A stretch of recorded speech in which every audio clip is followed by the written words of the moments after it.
दौसा के लालसोट में कृषि उपज मंडी समिति लालसोट में ऑक्शन एरिया के निर्माण कार्य का उद्योग मंत्री प्रसादीलाल मीणा ने शिलान्यास किया। इस दौरान प्रसादीलाल मीणा ने बताया कि कृषि उपज मंडी समिति लालसोट में ऑप्शन प्लेटफॉर्म का बहुत अभाव था और यह जरूरी भी था, क्योंकि बरसात के समय में सौंप आती है और वे धूप से खराब हो जाती है, इससे काफी नुकसान होता है। सौंप का हमारे लिए बहुत बड़ा व्यापार है, छाया रहेगी तो इसका अभाव मिलेगा। इन्होंने बताया कि लालसोट मंडी सौंप जैसे मसाले के लिए प्रसिद्ध है।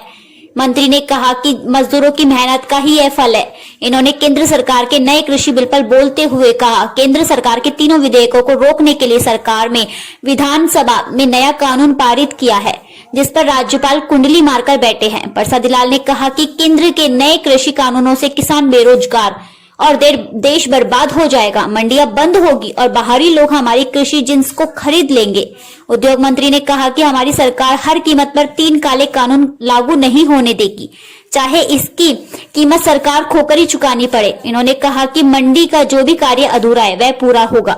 इन्होंने आगामी बजट में मंडी में किसान मजदूरों की सुविधा के लिए 10 लाख रुपए से एक और भवन बनाने की घोषणा की। इस दौरान चेयरमैन रक्षा मिश्रा, वाइस चेयरमैन संतोष स्वामी, पार्षद फल सब्जी एसोसिएशन के अध्यक्ष फूलाराम, ग्रीन मर्चेंट एसोसिएशन के अध्यक्ष नवल, सभी व्यापारी मौजूद रहे।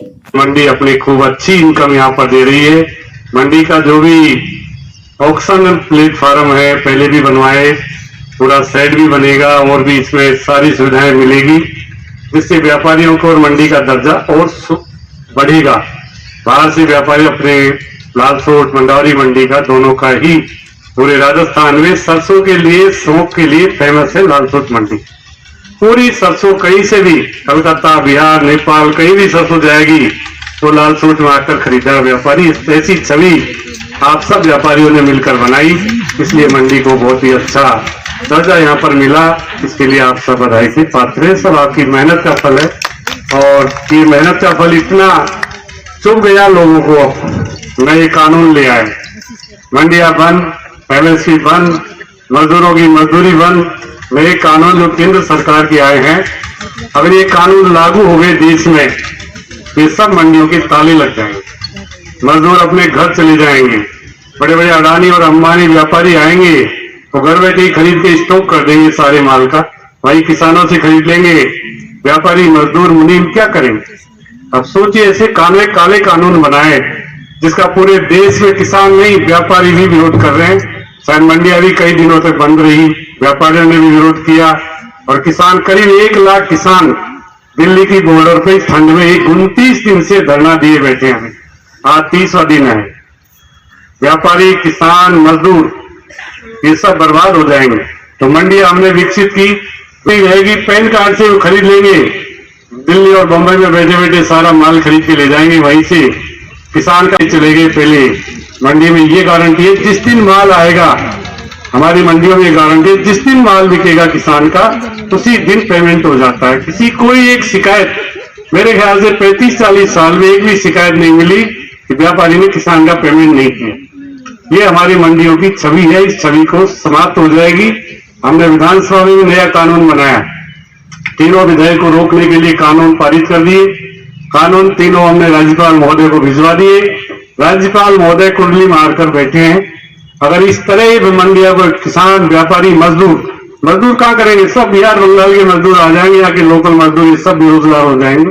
और ये कानूनों को नहीं रोका गया, कानूनों को वापस नहीं लिया गया तो देश पूरा बर्बाद हो जाएगा। किसान सरकार हर कीमत पर इन तीनों काले कानूनों को राजस्थान में लागू नहीं होने देगी, चाहे कुछ भी हमको करना पड़े, चाहे हमारी सरकार चली जाए, चाहे हम रहे या नहीं रहे, पर इन कानूनों को लागू नहीं होने देंगे। किसी कीमत पर लागू नहीं करेंगे, चाहे भारत सरकार कुछ ही कर ले, चाहे हमारी गवर्नमेंट को भंग कर दे, तब भी हम इन कानूनों को लागू नहीं करेंगे।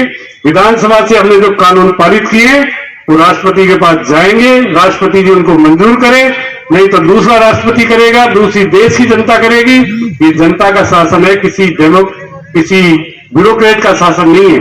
जनता के द्वारा बनी हुई सरकार, चाहे भारत सरकार हो, राजस्थान सरकार हो, जनता के द्वारा चुनी गई सरकारें हैं। इन सरकारों को निश्चित रूप से जनता के प्रति जवाबदेही होना पड़ेगा। जनता क्या चाहती है, किसान क्या चाहता है, मजदूर क्या चाहता है, ये अगर ये हम इन चीजों को वहां नहीं उठाएंगे, इनकी पैरवी नहीं करेंगे, कौन करेगा पैरवी वहां पर? इसलिए इन कानूनों को किसी कीमत पर हमारी सरकार लागू नहीं करेगी। कि इनको राजस्थान में लागू नहीं होने देंगे, चाहे हमारी सरकार चली जाए। सरकार जाए, कल जाए, जो आज जाए, पर इन काले कानूनों को राजस्थान में लागू नहीं करेंगे, नहीं करेंगे। आगे आपकी क्या इसमें रणनीति बिल्कुल, हमने रहेगी? विधानसभा से कानून पारित कर दिया, राज्यपाल महोदय को भेज दिया, तो राष्ट्रपति जी को इनकी मंजूरी के लिए भेजी।